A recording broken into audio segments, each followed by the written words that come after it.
Hi everyone, I'm Reese, owner of the Gold Zebra, the personal, professional, and business development hub for Gen Y women. And today I'm very happy to be here with the lovely Jessica and Florence, who are the founders of Fuzz Wax Bar. And so they have two locations, one that's operating and one that's soon to be launching in Toronto. I believe their first location, which opened in 2012, is on Queen Street West. And then their second location that's opening up in November is in the annex on Bloor Street? How do you say that? Okay. Okay, sweet. Unfortunately, I haven't been to Toronto ever, so when I do go there, I'm definitely going to try you guys out. But until that time, how are you guys doing today? We're good. We're super thrilled to be a part of this. Thank you for having us, first off. Yeah, I'm very, very happy that Natalie connected us. I think today we're going to talk a little bit about how you started up your business and what's next for you, and most importantly, sort of about starting up a business in a niche market in Canada, which I think a lot of our viewers are always interested in finding out more about, regardless of what industry it's in. So before we get going with that, I know that you have like a fairly unconventional business concept, but you also came together unconventionally yourselves. So why don't you tell us a little bit about how you guys first met?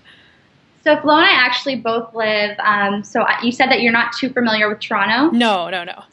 So we have our wax bar on Queen West. Flo and I both live in Queen East. So we're in the same neighborhood, conveniently enough. Nice. So we're both shopping at a vintage store, local vintage store here. And I happened to ask Flo her thoughts on a sweater that I think was like $4. I don't even know what I was contemplating. It's cheap. And then she told me that she actually just moved to Toronto about a week prior to us meeting. And I asked if I could show her around the city, take her for a coffee, and help the new girl out, I guess. Oh, that's so nice. So when did you move to Toronto? 3 years ago. Oh, okay. Yeah. And so it was kind of love at first sweater, I suppose, with you two. We always, that's good. Yeah. That's awesome. So tell me a little bit about how your relationship progressed and then sort of how you started Fuzz Wax Bar. Yeah, so Flo, like I said, I invited her out for a coffee and we chatted from there, and then we started talking a lot more, and our meetings became a lot more regular, and we were chatting about, girl stuff, the fun stuff, the daily prep, I guess. Yeah. And we were talking about waxing one day, and Flo was actually, you can go ahead, you were looking for a place to get a wax. Yeah, I couldn't find anywhere to get a wax that was something like I knew from France, where I'm from, which is really easy. There's centers, you can get a wax for cheap and it's quick and no need for appointment. And I was really upset and surprised that there was nothing like this here. So I started talking about the concept with Jessie, and she didn't know about it. And then we started digging a bit more into it and looked in the States, saw that there's a bunch of stuff like that already happening. There's a couple in Vancouver. And we're like, well, that would be a really great idea for a business. And then we kept saying that, and then at some point it became like an actual idea for a business. So that's how it happened. Yeah, so I know there's a lot of salons like all across Canada, of course, and they offer multiple services, so not just waxing. But the thing is that it's pretty expensive, and it like takes a long time, and who wants to be sitting in the room for like 45 minutes getting your special parts waxed? So that's what baffled me the most is like I got a Brazilian for like maybe $65 for 45 minutes, and I had to book it like a week before. Like in Toronto. In Toronto, yeah. And it's like, this is not the way that it should be done. There's other ways to know about. Yeah. So leading into that, why don't you tell us a little bit more about the Fuzz Wax Bar concept? Like, tell us all about the business and maybe a little bit of how it started up in the first kind of stages or the first 6 months of you kind of putting the whole concept together.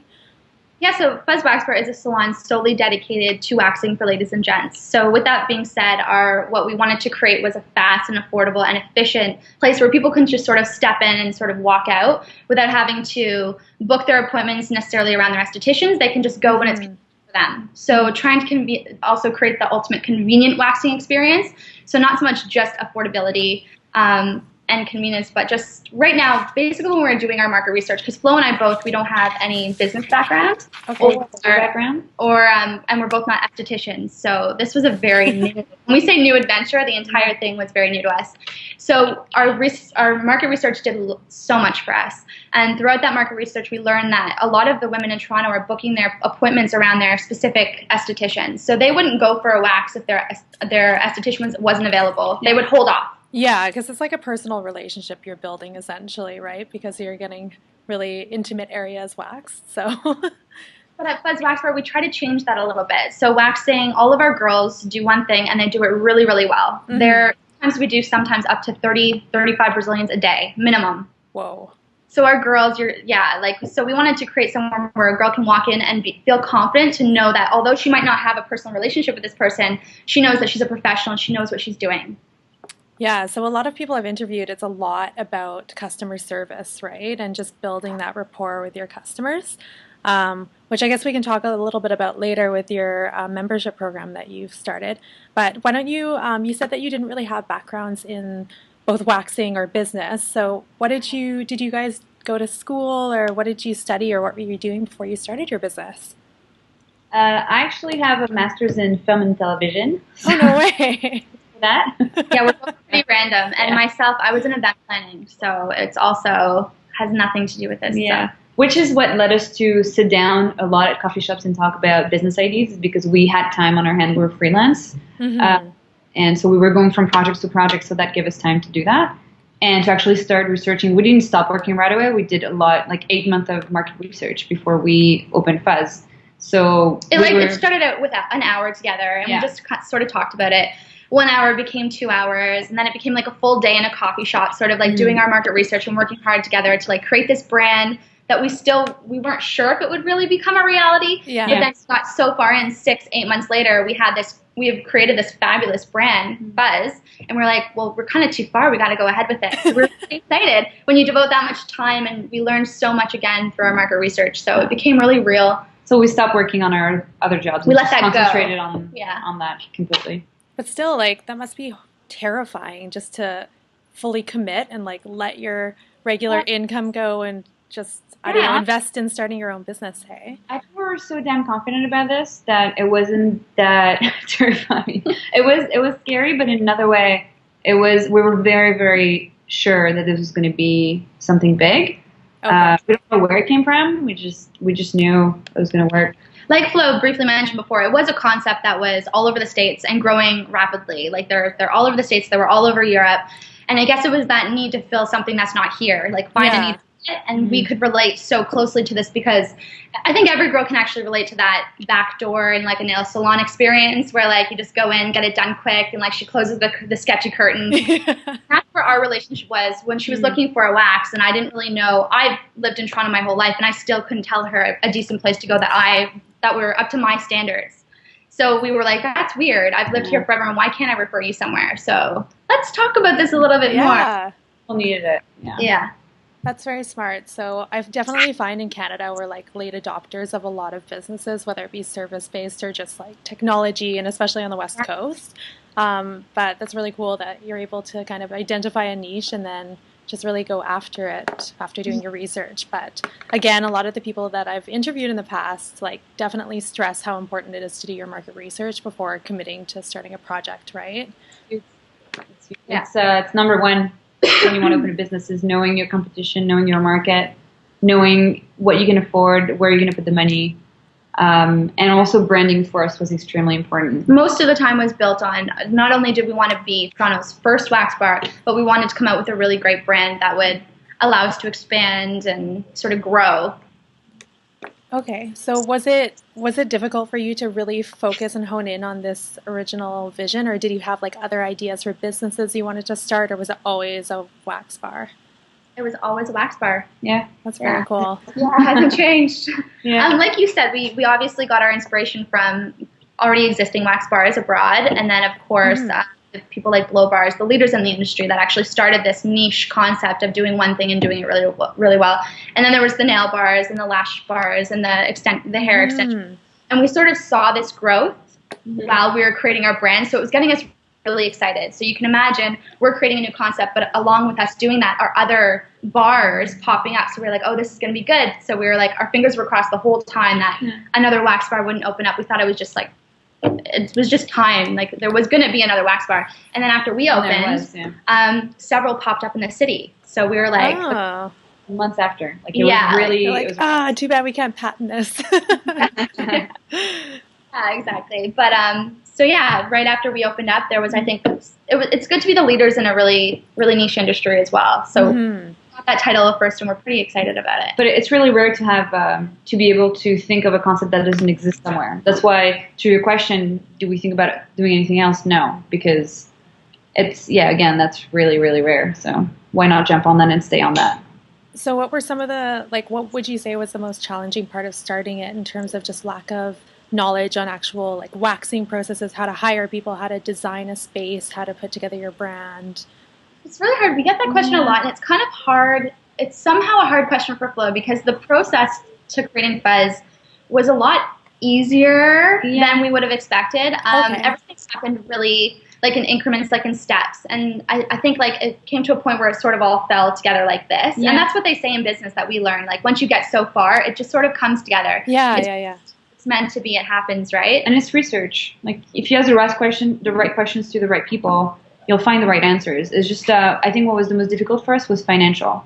Yeah, that was that was our number one worry. And the rest of it just sort of came out of our heads like easy. Again, after 8 months of like thinking about it. You make it happen somehow.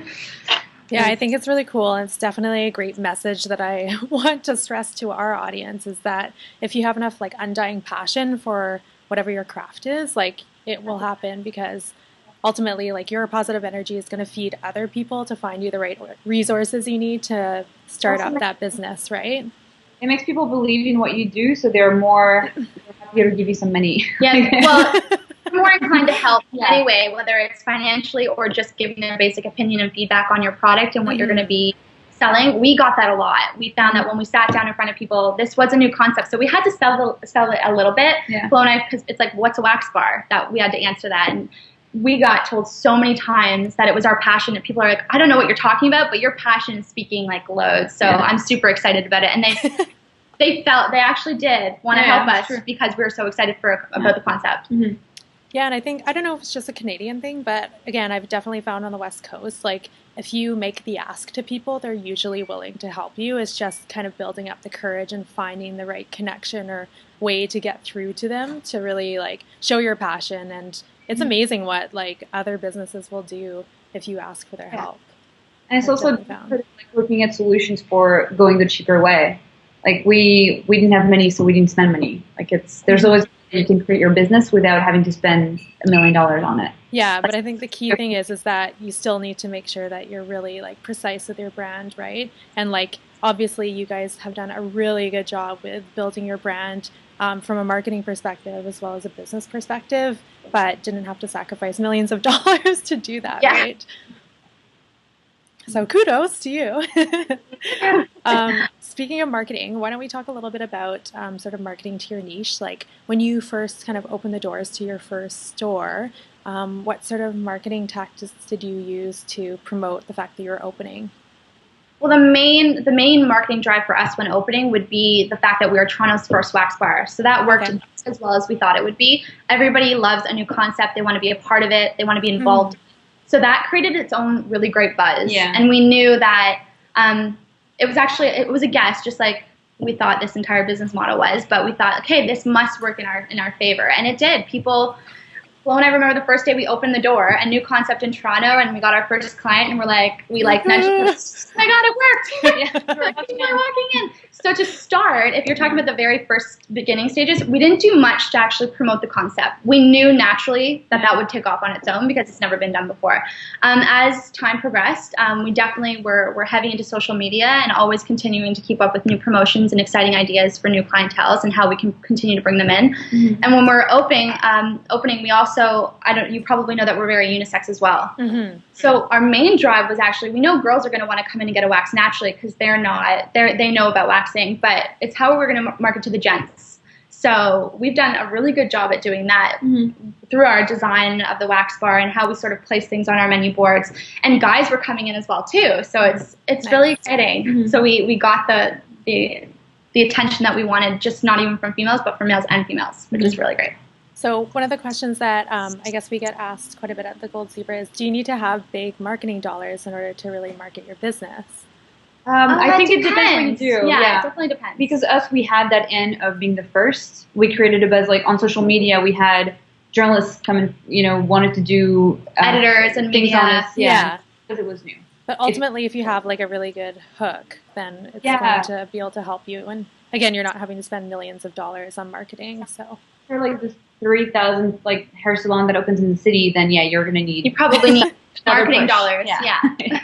For sure. But if your concept's really unique, if your voice is really unique, if your brand, like our name, Fuzz, is unique enough and fun enough that people just want to write about that.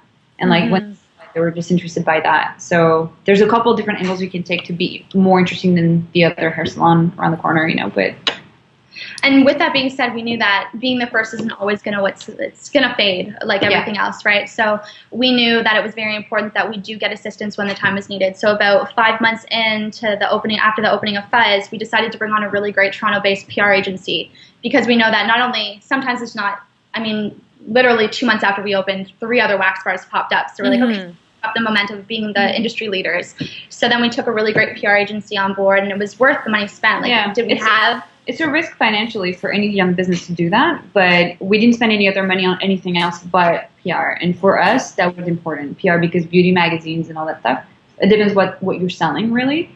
But it is sometimes to spend the money where you need to spend it. And a lot of times for services, you're selling the experience and the brand, right? Because you have to get people into the door somehow, and they can't actually experience it unless they come into the door. So it was a lot of what you just said, like inviting people in for free waxes, and also we use like really high quality products at Fuzz too. So it was actually a different product that most people that were regular waxers didn't even know about. We use hard wax out of it. Do you think that, like, you two as business partners, was it important to have each other to start the business? Like, do you think that you would have been able to without having a business partner? Or tell me a little bit about.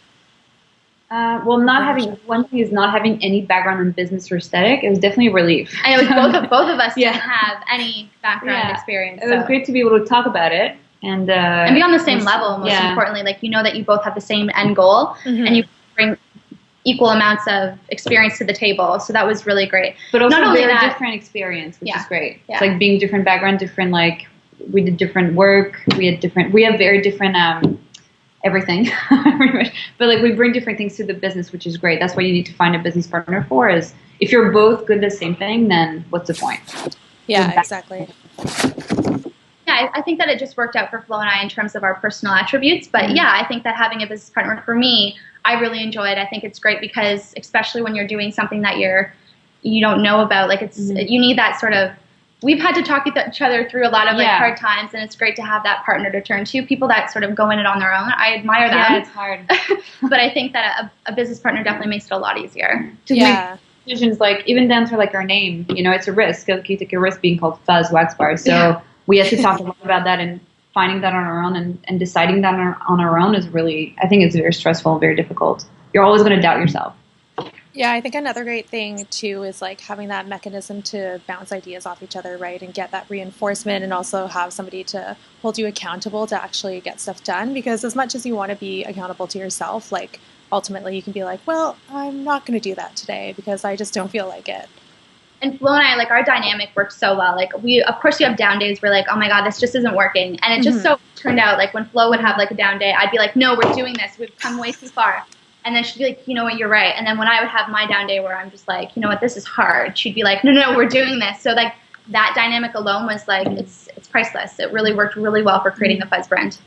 Yeah, and I think that's definitely another thing that's important that people hear is that, like, when you're starting your business, you're going to have down days, because I know a lot of times, like in interviews, it'll sound very glamorous starting up your business and it becoming a success, but I assure you, everybody I've talked to, there's been a lot of like blood, sweat, and tears that go into the business, literally and figuratively, before it actually culminates into something successful. So Yeah, for sure. And when Flo was saying earlier, we had to sort of do everything ourselves. When you say blood, sweat, and tears, a whole new meaning goes into that for us because we actually built the walls, the actual walls on Fuzz on Queen. We had, our better halves were in there, like working night and day, sort of, and we painted and construction. So we did a lot in order to like cut money dollars and sort of do it all on a budget. So if you're not willing to do that, then there's no point. You don't have money, you just got to do that. It's actually a really big treat this time around for Fuzz number 2 to actually have a budget to play with. We're like, okay, we're just going to sit back and sort of delegate a little bit more this time. Yeah. What? I'm going to plaster the wall? What? Yeah. Yeah. Oh, that's really cool to hear, though, that you're like put so much sweat equity, again, literally and figuratively, into it, and pretty much did everything except the waxing, I suppose. It's funny too because we're not estheticians, we actually had to leave a lot of what we do in the hands of our estheticians. So picking the right staff when opening was very key to us, and everybody knows that staffing is a very hard part of starting a business. So for Flo and I especially, like not only did we watch that first client walk in, but then they go into the room with our esthetician, the doors are closed, and then it's like literally we've done all we can do. No, but we of course had all of our estheticians working and training really hard up until our opening, but it's just a funny little thing. You create this big thing, and then when it comes down to the service you provide, it's like, okay, that's it. We've done what we can do. But again, it's relationship building, right? Like not just with your customers, but also with your coworkers or the people that are working around you. So tell me a little bit more about sort of how you did your hiring. I'm not sure if you had experience in the past with like hiring and managing staff members that are probably your age or older than you in some cases, but in some cases, that was weird. No, we didn't have any. I'd never hired anybody or fired anybody, which that's the step that you take when you're a new business owner that are really difficult, is hiring, firing, also judging who you have on staff and who to keep and whatever. Like that's very difficult to find. And it forces you to use a lot of like your own personal attributes, like your intuition. Like I noticed that although we didn't have that hiring experience that a lot of other companies have, we did a lot of our hiring based on just general intuition, having conversations aside from what you do daily, and like just sort of hiring like people like ourselves. That's how we were hiring at the beginning, which worked really well at the beginning. Yeah. But you learn a lot from mistakes too. Like when you're a young entrepreneur, you learn what not to repeat and what not to do. So that was always a learning experience until now. Yeah, I hear that a lot actually these days. Just like really trusting your gut when starting out your business, and almost having like a sixth sense of like being able to read if you are vibrating at the same frequency as somebody else is huge. I can tell you as how much I do that in my day-to-day business life. Mm-hmm. Yeah. Which it's risky. You want to try and explain to somebody, like, trust me, I just like know, and they're just kind of like, well, really? Yeah. And you're like, just go with it. Just go with it. Flo and I trust each other's intuition, and that's also worked really well for us. So yeah, trust is definitely a huge thing in business for sure. So tell me, like, what do you think some of the key things are that has really made your wax bar successful so far? I think to be very dedicated to what we do and doing one thing, being very professional at it, and hiring people that are very professional. And I don't know what else. Our membership, for sure, that was a big seller. We have around 700 members today, so that's what makes our business. That's huge for like one wax bar. Yeah, over 700 members that come constantly. Like they are routinely coming in for a wax, which is brilliant because we're like, yay, everyone's waxing regularly. But definitely our business model is a huge, it's been a lot of the base success of Fuzz Wax Bar. Mm-hmm. And again, stressing that whole being the first to market was huge for us. Mm-hmm. So that along with being in a great location, that's also very great. Yeah. We're in a really good traffic-based area in Toronto, so that does everything when you open a first business. Location is huge. Yeah. That's why marketing doesn't have to be huge sometimes. If you're located where you should be, then people just see you and like you. And if you have like an appealing brand and concept, then they'll want to walk in the door. Where do you two find your inspiration for sort of both business and your everyday life? Well, I think we find our inspiration by talking to each other about the big picture. We have huge plans for Fuzz, and we're just getting started. Had great success in our first year, and we're super excited in our second year to be opening up our second location, but we're not stopping there. So by chatting with each daily on what our long-term goals are. And I think we both value friends and family equally as much. So taking time for ourselves and spending time with the people that matter. Me personally, I do a lot of yoga, and I spend a lot of me time doing what I like. And then Flo, travel. We're both big travelers. That's the huge benefit to a business partner, actually. Yeah, that's another one. We can't stress that enough. It's about the kind of lifestyle that you want to work. If there's one person, it's going to be a lot harder to sort of pull yourself out of the daily grind than if there is two people where you can sort of split the work and split the time, which has been great for us because we still get a chance to get away and enjoy ourselves. Yeah, so tell me a little bit more about work-life balance for you. Like, is there work-life balance in your lives? Do you find that you're able to balance? As an entrepreneur, you're constantly thinking about your product and your brand 100%, like every single day. However, that stress of thinking about your brand doesn't have to be a negative thing, which is, I think, what we've worked really hard to achieve. Like, it's not daily stresses where I'm stressing out about my wax bar. I'm not there, but what's going on at the wax bar. We've created a brand that's very self-sufficient, which we're very proud of. And it allows us to, when we step out, we can fully step out. Also, technology is great. Like we can work literally on our store from, like, I can go back home in France and work from there. Like, it can't be all the time, but that's how technology has allowed us to really take some time for ourselves and not being stressed about it. We're, of course, talking about the back end, not the front line. The back end. And growing the business and all that stuff, like, that's important to be able to step away, and we're able to do that because of technology. Yeah, and I think a lot of people say that they find, like, their most creative moments in times that they're, like, traveling or on their vacations or relaxation time, right? That's the biggest inspiration for sure. Yeah, that's where you find, I mean, that's where we saw the wax bar concept, you know, that's because we were travelers. So in terms of starting, for other audience members who are looking to start their own small businesses that hopefully turn global in the future, what would be kind of 3 tips that you would have? You can either answer together or separately in terms of starting a business. Definitely keeping your eye on the big picture. I think that's very important. It's very key. Never losing sight as much as you're going to have those hard times, always focusing on where you want to be and how you're going to get there. And finding ways to motivate yourself to get to that point. I think one of the things we're thinking about is really, when you think you're stuck, you're not stuck. So asking the right questions, getting help from people. Don't stay in your corner and feel like you're by yourself doing this. There's always people ready to help. Advice financially, all this stuff. Like, you're never alone. You know, there's a lot of ways to be helped. Grants. There's a lot of organizations out there that can help people. Business coaches. Even your friends and family. Sometimes that's all you need is that little bit of motivation when you tell your friend or family the concept and they're just as equally excited as you. It doesn't necessarily have to be like someone with entrepreneurial experience. It could just be the people that are surrounding you every day that just kind of gets you excited because they're excited. So that feeding off each other is very important. Flo and I really found, just further to her point, that all it takes is that one question. We were actually really surprised at the amount of help that we got just from asking and talking to people. It blew us out of the water, and we were really excited about it. So we had a lot of coaching in that sense. Another one would just be, I don't know, I think we talked about this a little bit, but taking time to do your research.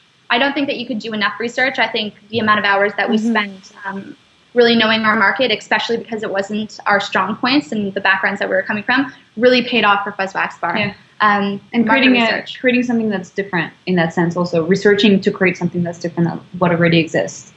Whether you're doing something that already exists or not, it's just creating a brand that's strong enough, and that takes time. Okay. So tell me, what's next for you guys besides starting your launching your second wax bar? What's sort of your global domination plans? Just said it, global domination. We're definitely looking to further expand.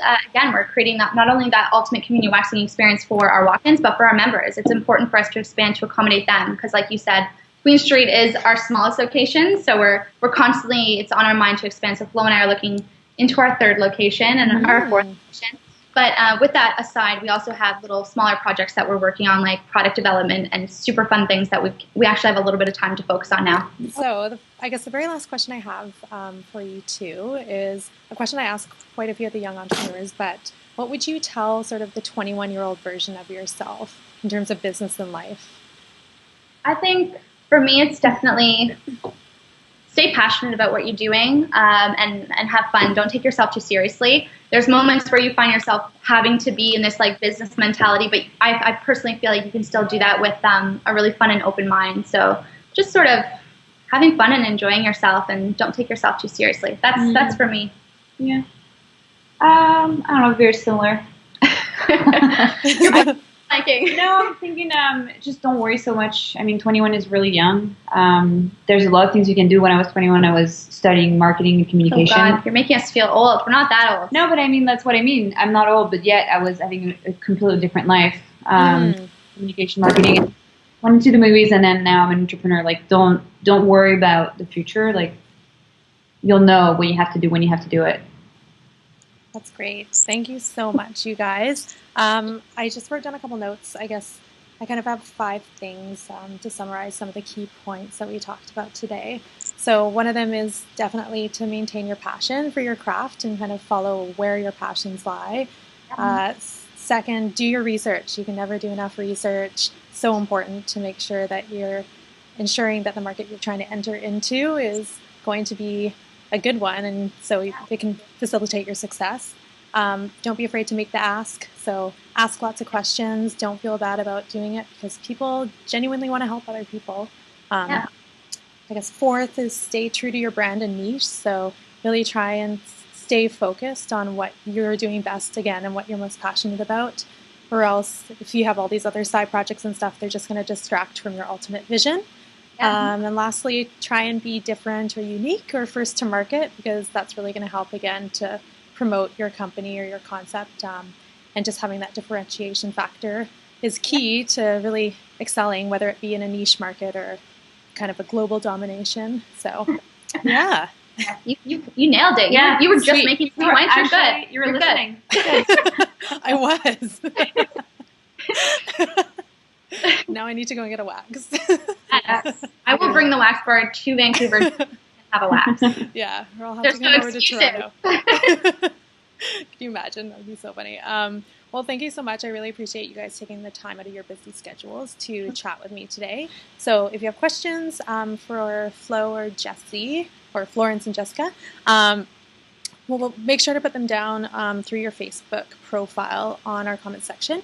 And I can either forward them to your guys' rep or see if we can get kind of a conversation going with the audience. So That'd be fun. Any final words from you two? No, I think we covered it. Lots. And I'm looking forward to seeing your second location launch. Definitely keep in touch and let me know how it's going. And we can stay connected on social media. So Awesome.